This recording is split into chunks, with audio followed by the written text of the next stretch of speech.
Il est un peu plus de 23 heures et en ce troisième jour de convention, Donald Trump est apparu à la fin de la soirée pour saluer son vice-président Mike Pence.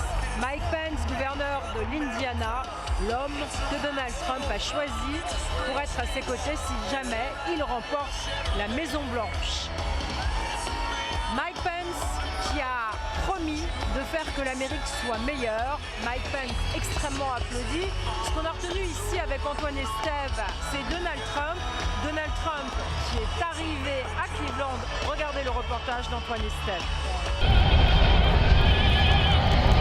L'avion de Donald Trump glisse sous nos yeux dans le ciel bleu de l'Ohio. Quelques minutes plus tard, l'hélicoptère du candidat républicain arrive. La musique solennelle, comme dans une super production d'Hollywood, recouvre le bruit de l'appareil.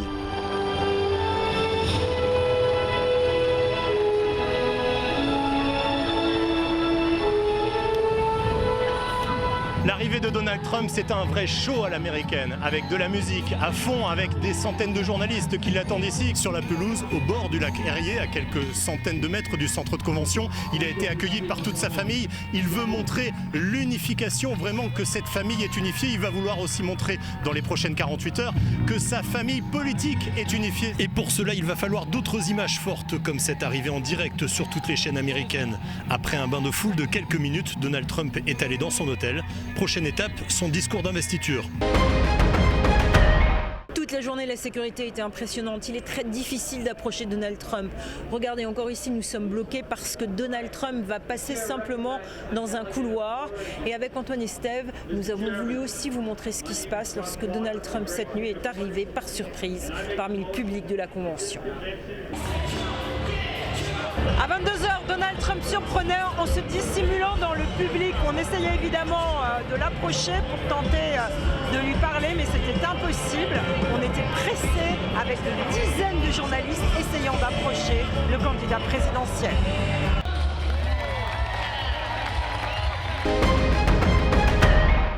Il y a les coulisses de la convention où nous sommes avec beaucoup de petites phrases et d'agitation médiatique, et puis il y a toujours la vraie vie. C'est là où Léa Baracco et Olivier Prédhomme étaient hier pour nous montrer un quartier défavorisé qui vote Trump. Slavic Village, c'est ce quartier durement touché par la crise économique. On est ici à 10 km seulement du centre-ville de Cleveland, là où se déroule en ce moment même la convention républicaine. Et pourtant, pour les habitants de ce quartier, tout cela semble bien loin. Dans la rue principale, sur les 82 magasins, près de la moitié sont fermés, parfois depuis plus de 10 ans. Kevin, 58 ans, nous conduit devant l'un d'entre eux. Si vous allez là-bas, devant la porte, faites attention à l'odeur. Ça sent la mort là-dedans. Là-bas, c'était un magasin. Ça aussi. Et ça, c'était une laverie. Ça, là-bas, c'était un bar.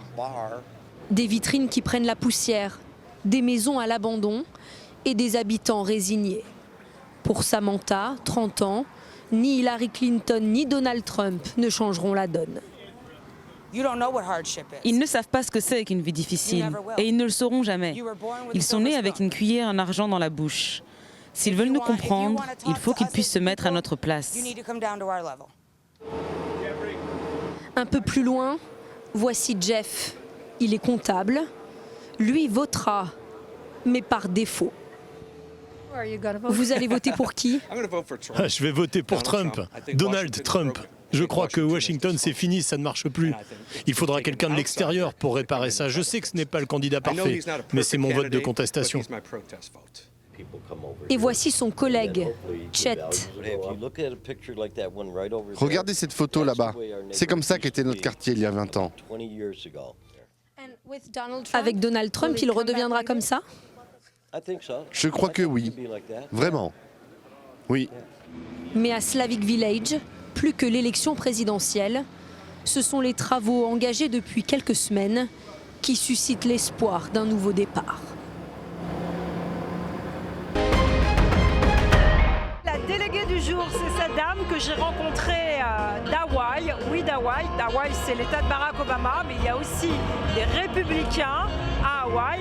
What did you think of this evening? Qu'avez-vous pensé de cette soirée? Je pense que les intervenants ont été très bons. Je crois en cet enthousiasme et en cet environnement positif. C'était vraiment génial. Je me suis éclatée. vice-présidente. Est-ce que vous pensez que Donald Trump sera président? Je pense que le prochain président des États-Unis sera Donald Trump. En fin de soirée, cette convention républicaine se terminait en prière. Chaque soir, en effet, ici à Cleveland, on prie pour le bien de l'Amérique et pour que les républicains gagnent, mais surtout pour que Donald Trump devienne président des États-Unis.